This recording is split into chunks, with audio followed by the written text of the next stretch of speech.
you guys are going to take my picture, I'll take your picture too. All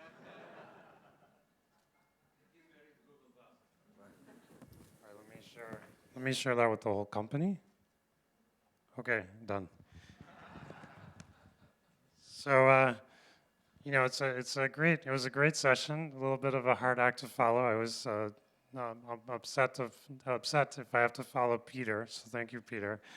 Um, I think that these are obviously the Google Glass. It's only glass because it's only on one side, but it's still in a bit of an early stage. But I'm really excited to be able to have one and to have it working.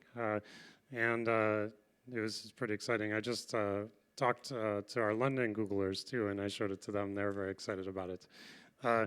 But it doesn't yet show me all of your names, but I'm really glad that you're all here. And I think that I really want to thank everyone for coming and for spending time with us. It seems like you all are having a good time. Partnership is really important to Google. We've been a company that's had a lot of partners and a lot of business relationships. I think that's been really important to Google's success, and I hope it's important to all of you as well and to your success. So it's been about a year since I became CEO again, and I wanted to share a little bit of an update on what's happened and what my priorities have been and what we've been doing. So I think the first thing I'd say is that it's easy to think about technology as being relatively static. Google's a search engine. We've done these various things for a long time and not much changes, but that's not really what's happening. I think that the pace of change is really accelerating, and there's more devices being sold every day than there ever has been. People are more interested in them. They're spending more money and more time using their phones and everything else. And I think it's really exciting to see that everyone in the world is going to get a smartphone now. And for many people, for most people probably in the world, it's going to be their first computer. And it's really, it's not a question of if now, it's just a question of when. And you know that you're going to have a smartphone, it's going to be connected to the internet, and you're going to be able to do amazing, amazing things. Now it's hard, even if those of us in the industry, it's pretty hard for us to predict what's going to happen 5, 10, 15, 25 years from now. We do know things will look really different, and it's again, it's easy to forget that. I don't think 5 years from now I'm going to be carrying a phone where if I drop it, it's going to splatter, into pieces because it's basically a thin piece of glass. Like I'm sure that's not going to be the case, and so there's going to be a lot of change in ways that really affect us and that really change our lives. Now, for Google, what should we be doing? Well, we should really be focusing on really important things that are going to matter a lot. And, we took a look at what we were doing and we thought, well, we have an awful lot of products, some of which, people don't seem to care that much about. And so we went through and we went through kind of painful process where we shut down or closed, over 30 different things. And we also made our products visually better. We made them much more coherent. And I think that, it's really important that when you use technology, you don't see our organization chart or you don't see all of our different products. It just works together beautifully. And we believe technology should really do the hard work for you rather than you having to do the hard work. And that means that, it should handle communication, discovery, memory, things like that might be difficult for you. And that means that you all can do what makes you happiest, which is living and loving and really enjoying your life. Now let me talk about some of our areas of focus as a company. The first one for the last year has been Google+, which is our social efforts. And people are a bit confused about this. I'd say that we think it's really important that when you're using Google, you'll be able to easily share things. I just shared the photo of all of you with the company, and I did that in a few seconds. And the reason I was able to do that is using Google+. I had a circle set up for the company, and that sharing was consistent. And I think that we've had tremendous success with that, around things like photos. You can take a photo now also on your Android phone and share it and have it uploaded automatically and share it really easily. And we have over 170 million people now that are participating in that have upgraded to kind of Google+. And The other part where people are a little bit confused about what we're doing, that's the social spine of Google. That means everything in Google gets better by being able to share and have identity and things like that. The other part of Google Plus is the product itself, where you can follow people, you can read your stream, and so on. And that's a social network, and it's starting from a growth. It started from 0 people, and it's grown a lot, and it's grown much faster than any other social network ever has. But it's starting from 0. It's not starting from Google on day one. I think I have over 2 million followers now on Google Plus. There's a whole bunch of people with over 1 million people, and we've been really excited about the growth there and the pace at which it's growing. But it will take some time. We're starting it from scratch. So let me talk a little bit about search too. I think that's a really big area of focus for us, and it's an area where I think if you use Google from 5 years ago, you'd be astounded at how bad it is, or how bad it was, right? And search has gotten a lot better. You don't always see it because we change it every day, and we try not to distract you too much with changes. But when I think one of the things I'm most proud of that we did recently is that I have a friend at Google called Ben Smith, and that's a very common name in the U.S. Smith's the most common last name, and it was difficult to find him before. But now, actually, with Google Plus and with our understanding of all that, when I search for Ben Smith, I actually get the Ben Smith that I know, and he actually appears in the search box. There's a little picture of him, and if that's not the Ben Smith I want, I can delete him and put a different one in. But I'm actually searching for that person. Rather than the string, the combination of letters. And that's a really big deal for Google, and it's a really important thing. And we don't want to just do that with people. Also, maybe in the last week or so, we released this thing called the knowledge graph, or knowledge panels, we're calling them. And those actually give you, if you search for Tesla now, Tesla, then you get the car and you get the scientist, and we know lots of things about them. So if you search for a different a lake or something like that, we'll know the depth of the lake. And what we're really trying to do is to really get to the point where we can represent knowledge, and we can do much more complicated types of queries. What are the 20 deepest lakes? What are the highest market cap companies, or whatever, things like that, where we really understand what that query means, rather than just give you, the exact text that matches best on some web page that's somewhere. And so we're really looking at synthesizing knowledge, and I'm incredibly excited about that. Now, search also is not just about finding things, it's really about taking actions. And when you're doing searches, a lot of times you want to actually do things. You don't want to just look at 10 different links, but you want to actually buy something, or you want to book a flight, or you want to know what the weather is, right there. And we've been doing a lot of this work over the years, and a lot of it requires deep partnerships with probably many people in the room to make sure that we have access to the right kind of data and the right business models to make all that work. But ultimately in search, we really want you to be able to take actions. And that's even more important on mobile, right, where you have very limited screen space, you have the limited ability to do things. It's really important that you be able to get directions, for example. We've worked really hard on maps.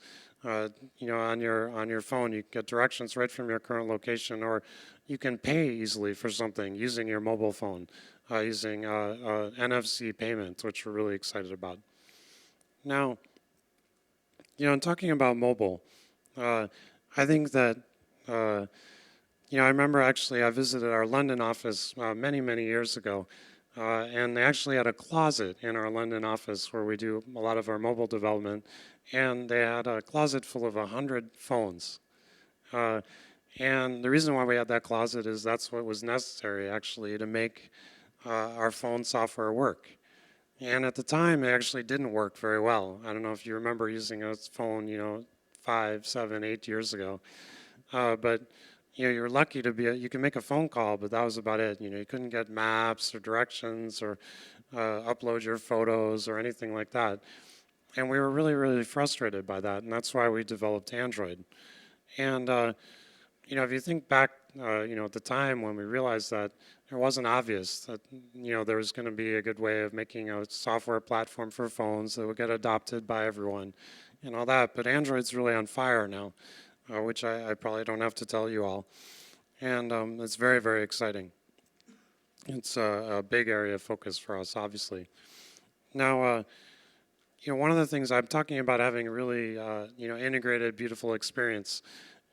On Chrome on Android, you can actually get all of your tabs that you see on your desktop. If you're signed in, you're logged in with us, you can get all the tabs you have open that you have on your desktop, and you can hit the back button and it will go back, or you can get all the things that you would have available there, and it's just an amazing, beautiful, seamless experience. And that's really what we're aiming for as a company.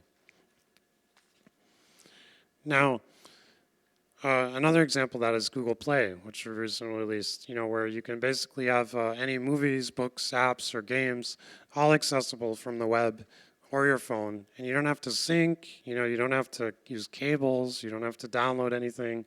It just works. And that's, again, really what we're aiming for.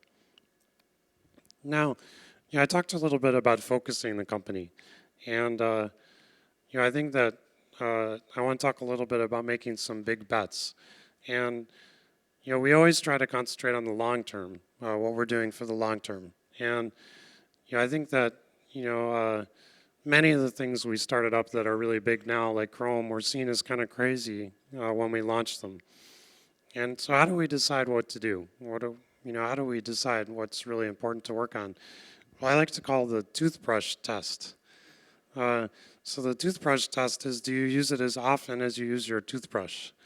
And for most people, I guess that's twice a day. Raise your hand. Twice a day? Yeah. Okay, most people.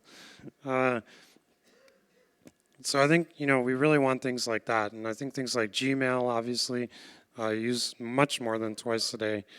And YouTube, I think that those things are amazing. And I think that, we look at things like YouTube, people thought, oh, you guys are never going to make money with that. You bought it for $1.4 billion.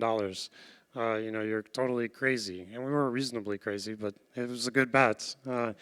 And we've actually been doubling revenue every year on YouTube for 4 years. And actually, if you're doubling things, it starts to add up pretty quickly, even no matter where you start from. So I think that's a good example of how sort of our philosophy is that we see things that people use a lot, that are gonna be really important to them, and we think that usually you can make money from those things over time. If a well-run technology business can be monetized over time, and I think also having the courage to kind of fail on these things. Our AdSense, which is how we help other partners monetize their websites. That was the result of a failed experiment to understand the web. So the way in which we target advertisements to web pages was a failed result to better understand the web and to actually improve search. So I think you really got to be prepared to try ambitious things, which really leads me to my next point. So I was a student at the University of Michigan. And I went to this sort of summer leadership course, and their slogan was to have a healthy disregard for the impossible. A healthy disregard for the impossible. And I think that's a really good slogan. And it's really stuck with me in all those years. And I think that, it sounds kind of nuts, but it's often easier to make progress when you're really ambitious. And the reason is that you actually don't have any competition because no one else is willing to try those things. And you also get all the best people because the best people want to work on the most ambitious things. And, I've been really struck by this over the years. One of the projects I wanted to talk about was we have this project for self-driving cars. And that seems really crazy. You're like, how can a car possibly drive itself?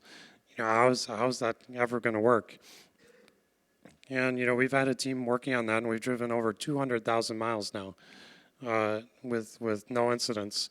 And it's really amazing to ride in one of these cars. It's just almost a life-changing experience. You sit down, and you drive through a parking lot, and you're like, why am I driving? It's an amazing, amazing experience. And think about, I have young children. I'm sure many of you do as well. Think about your children. By the time that they're old enough to drive, there's no reason we can't have technology that helps them, teach them to drive and learn all the things they need to know. And that's like almost, I think, leading cause of death actually for kids as they learn to drive. I mean, it's a big deal.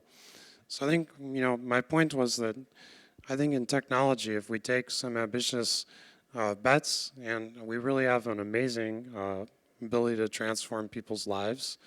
Um, Yesterday, I was in New York City with Mayor Bloomberg, and we announced this effort.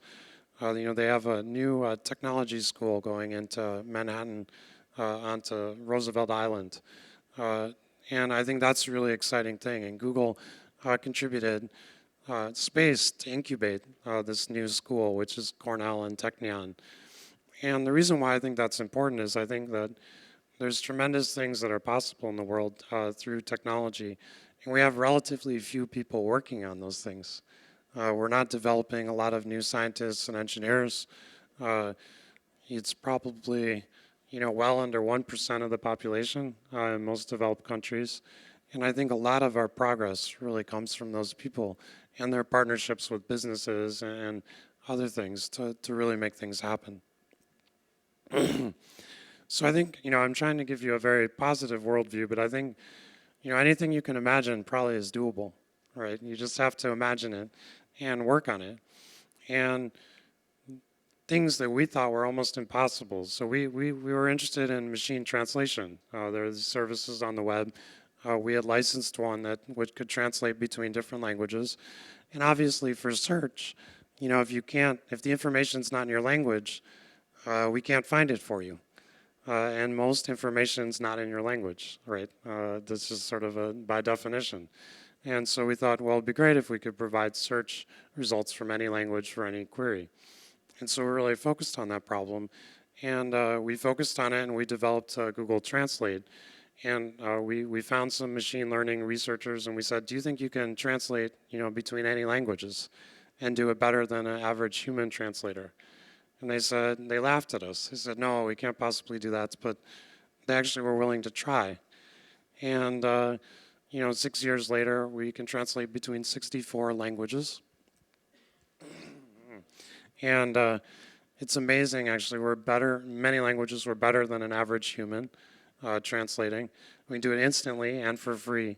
And between those 64 languages, we can translate between any two of the languages. So we have something like 4,000 languages we can translate between.